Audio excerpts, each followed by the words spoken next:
Good evening. It is the same day as I'm filming this when I'm uploading this. Does it even make sense?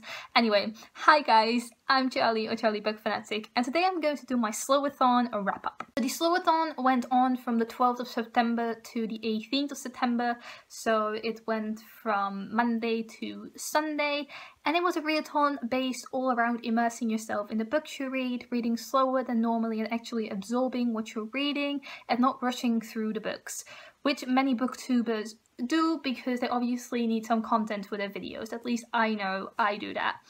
I rush through books a lot and I don't actually take the time to absorb them and think about them.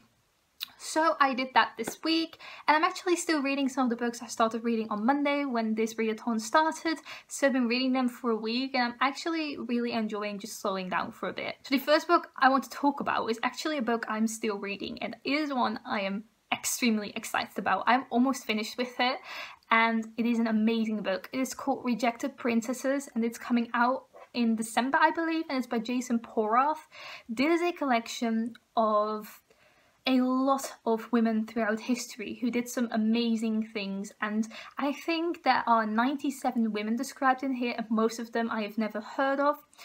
The Diversathon also took place during the Slowathon, and this is a perfect read for that because there are a lot of black women, Asian women, all kinds of women, bisexual women, lesbian women, transgender women. I loved it. I loved everything about this book. I'm not even done with it, and I've already marked up some of the women I want to read more about, like find their autobiographies or biographies written about them or just fictional stories.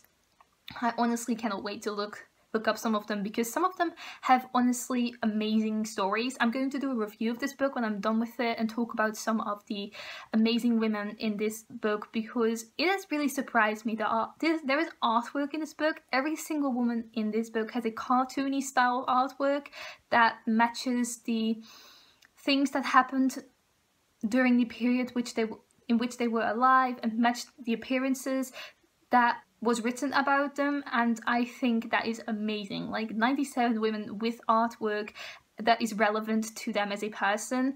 Honestly, I am so impressed with this book and the formatting of it and the layout of it. It is an amazing book and I urge you to pick it up when it comes out in December. Another book I'm still reading is Fortune's Pawn by Rachel Bach. This is a science fiction story that I saw in a recommendations video from Lerner.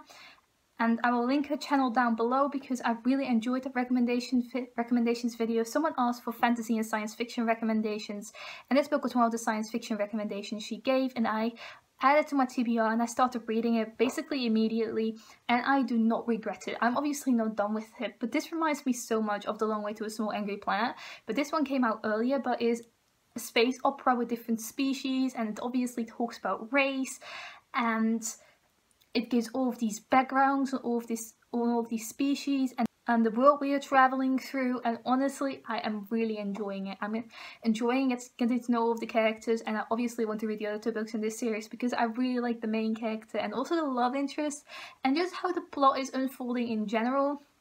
I can't say too much about it, but it's about this main character who's very stubborn and is a very successful female, and she starts working on this dangerous spaceship and she doesn't know why it's dangerous because there's basically nothing to find about the captain of this ship, but she quickly finds out why it's dangerous, but there's still this mystery shrouding the crew of this ship, and she starts working as security, as a guard, and with this other guy, and it's about them fighting their way through the story basically and getting to know the characters meanwhile. And I still don't know, I know a bit more about the mystery, but I still don't know everything, and I really want to know. I do hope I get to know in this first book because I want to know, and I don't want to read the whole series and then find out the mystery. I just want to know it right now, and I'm just enjoying it. And I'm not a huge science fiction reader, so I don't expect to enjoy it much, but every single thing science fiction I'm reading right now I actually love. And because I actually wanted to finish something this week, I started reading Abélard, which is a French graphic novel translated into Dutch. In Dutch it's called Adulterer, and I got this from the library and I wanted to read something, so I picked this up, and I have to say I think it is definitely an adult graphic novel, but I expected this to be a children's graphic novel because of the cover and also because of the artwork in this. Like, it is very childish looking. Art in this is mostly this yellow toned, and that basically means it is day in these, it is the day in these pictures, but there's also these blue tone pictures, and that means it's the night.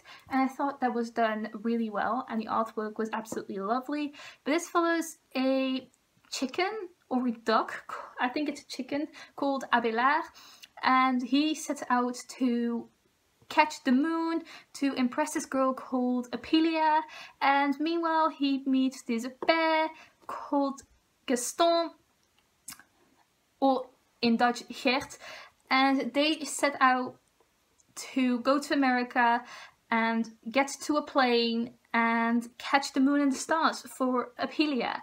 And I thought this was a very lovely story, but it was nothing like what I expected. It talks about race in this book, and I thought that was a lovely addition to this. And it also talks about bullying and death and philosophy, life and death situations. The afterlife was talked about in this book, so a lot of different subjects came along.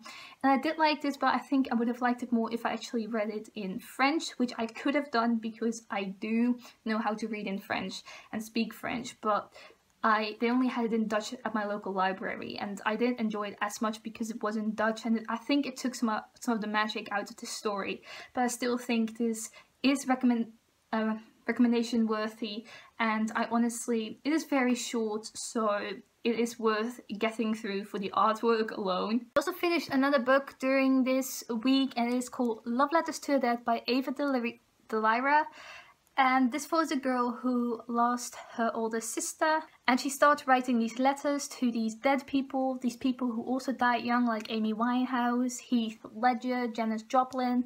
And this all starts out with an English assignment where she has to write to Kurt Cobain, and this book is wholly formatted through letters. And this book touched me because she is working through her grief and falling in love with a boy and making friends. And I really enjoyed it. There was a point in this book where I did cry because it touched me.